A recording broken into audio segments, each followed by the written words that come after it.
Mana shunaqa ko'rib turganingizdek, kattagina miomani olib tashladik matka joyida. Operatsiyamizni ham yakunlab oldik. Patsientkamizda juda ham объемный operatsiya bo'ldi, chunki bularda ikkilamchi bepushtlik, типичное привычное невынашивание беременности. Patsientkamizda 5 marta homila yo'qotish bo'lgan, достаточно katta srog'larda.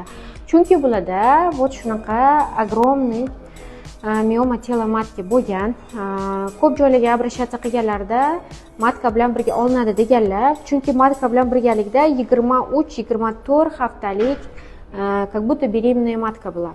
Oxirgi беременность 10 haftalikda кровотечение bilan tugadi, chunki питание именно shu submukozный uzilga berilgan. Alhamdulillah, matka na messi, xudo xolasa, bulardan chiroyli rezultatlarni kutib qolamiz.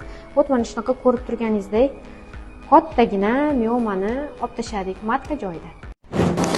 Bu patsientkamizda kecha juda ham объемный operatsiya bo'lgan. Patsientkamizda o'sha ko'rib turganingizda 20 santimetrdan oshiq miomani o'zi olingan, lekin matka joyida qolgan, xudo xolasa.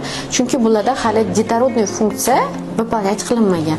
Ularga sog'lik tilaymiz. Mana уже bugun turdilar, yuryaptilar, hammasi yaxshi. Xudo xolasa, bulardan chiroyli yangilik kutib qolamiz.